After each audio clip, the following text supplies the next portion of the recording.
नमस्कार विद्यार्थी मित्रांनो, मी ब्राह्मणे एस ए गोखले एज्युकेशन सोसायटीचे भिगुसा हायस्कूल सिन्नर या ठिकाणी इयत्ता 10वी मराठी शिक्षक म्हणून काम करत आहे।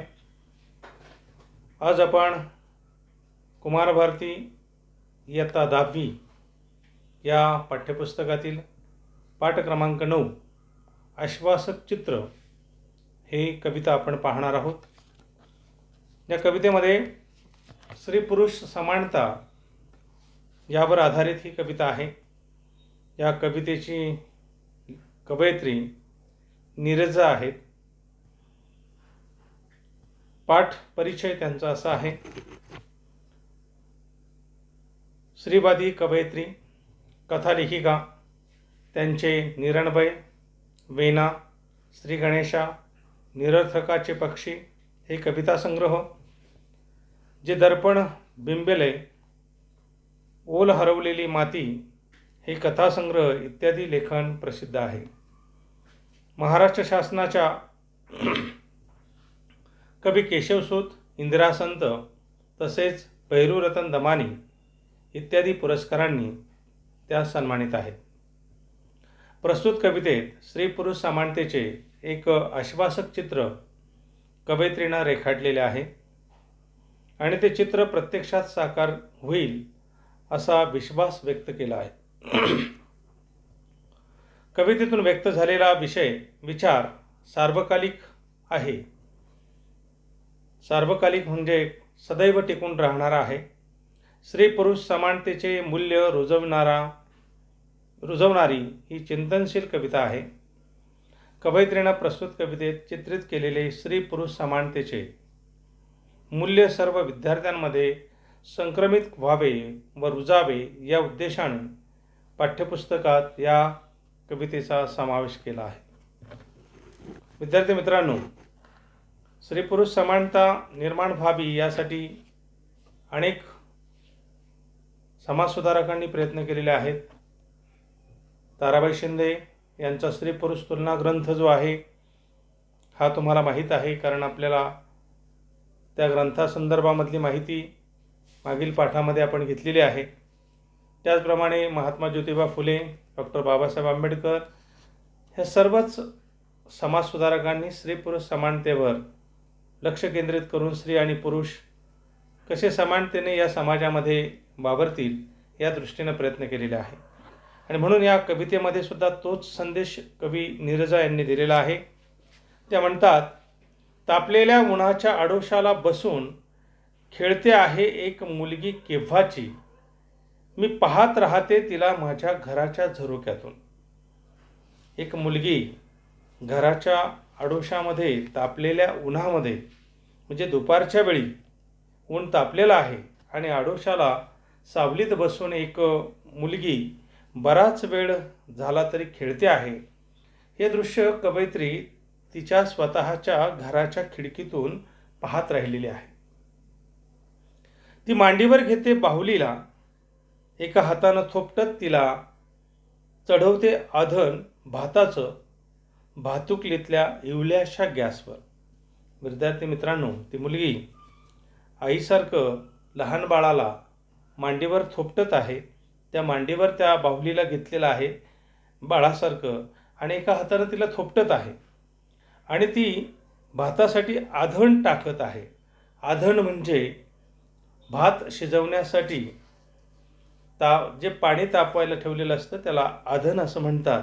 आणि भात शिजवण्यासाठी तिने इवल्याशा त्या भातुकलीच्या खेळामध्ये, भातुकलीचा खेळ म्हणजे काय तर लहान मुलं जे संसाराचा खेळ, लुटूपुटूचा संसाराचा खोटा खोटा खेळ खेळत असतात त्याला भातुकलीचा खेळ असं म्हणतात।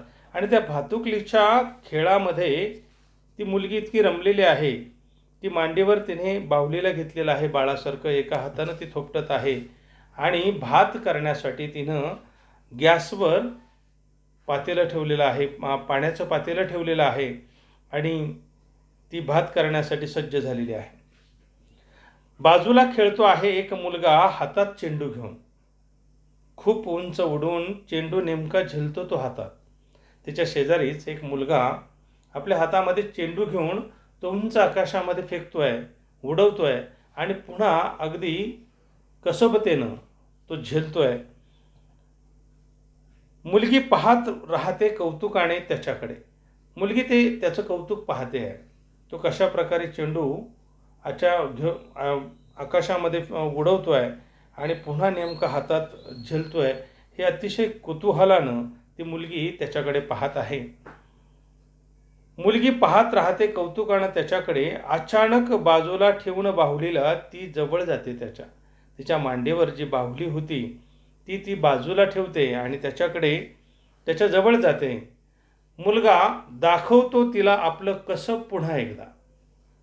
तो मुलगा आपलं कौशल्य, कसब म्हणजे कौशल्य, पुन्हा एकदा दाखवतोय.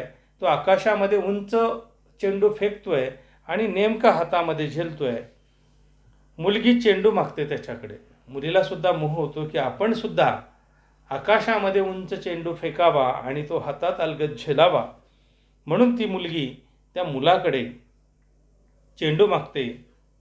तेव्हा तो हसून म्हणतो, तू भाजी बनव छानपैकी पाल्याची.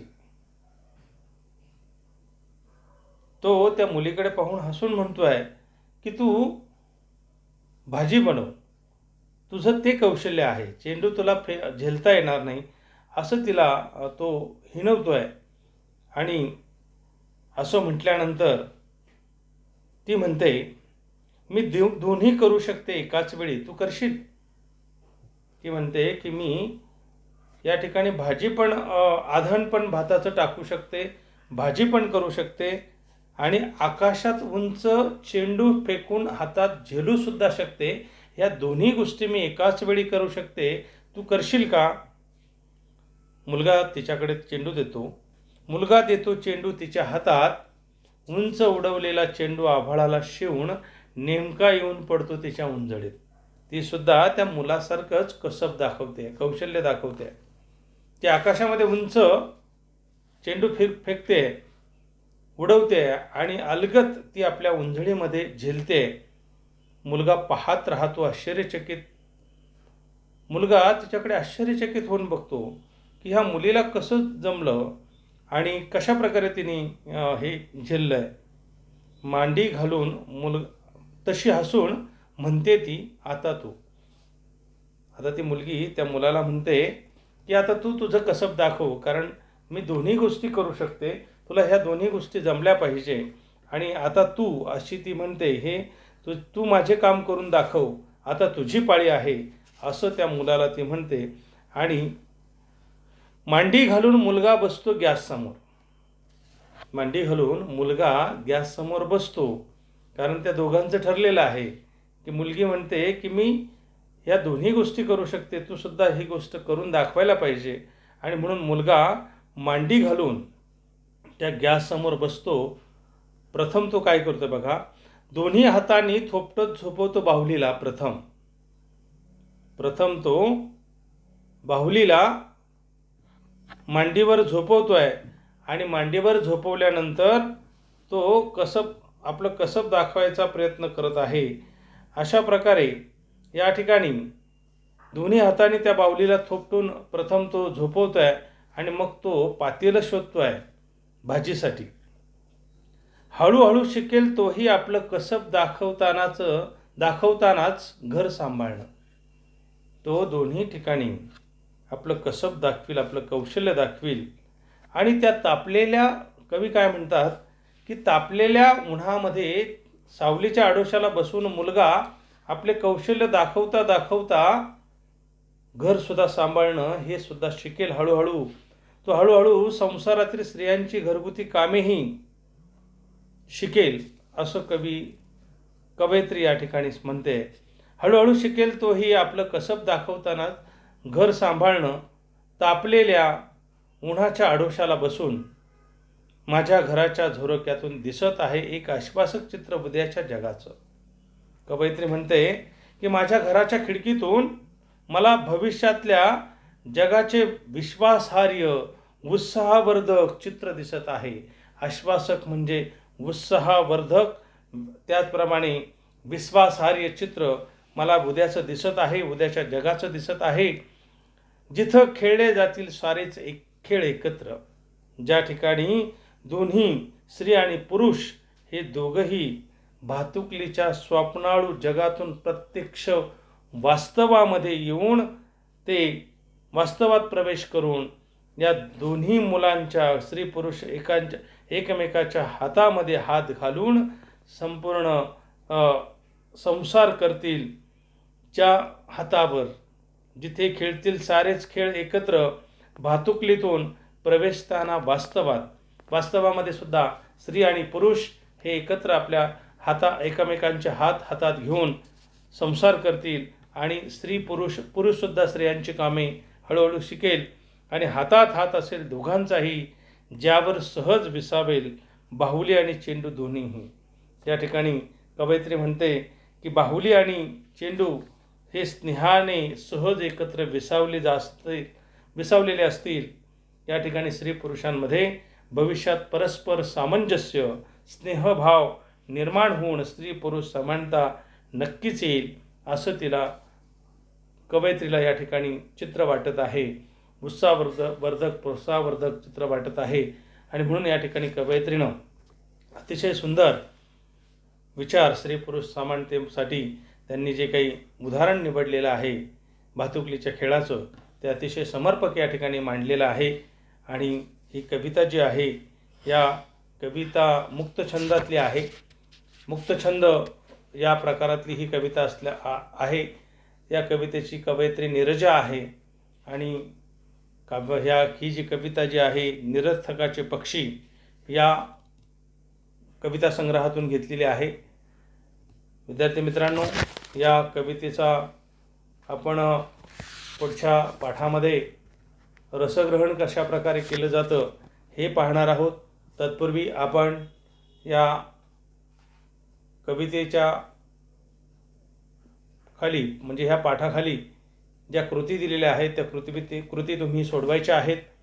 त्या कृती गृहपाठ वहीमध्ये सोडवायच्या आहेत.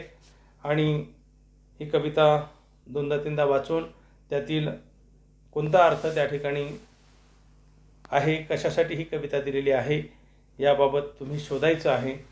धन्यवाद.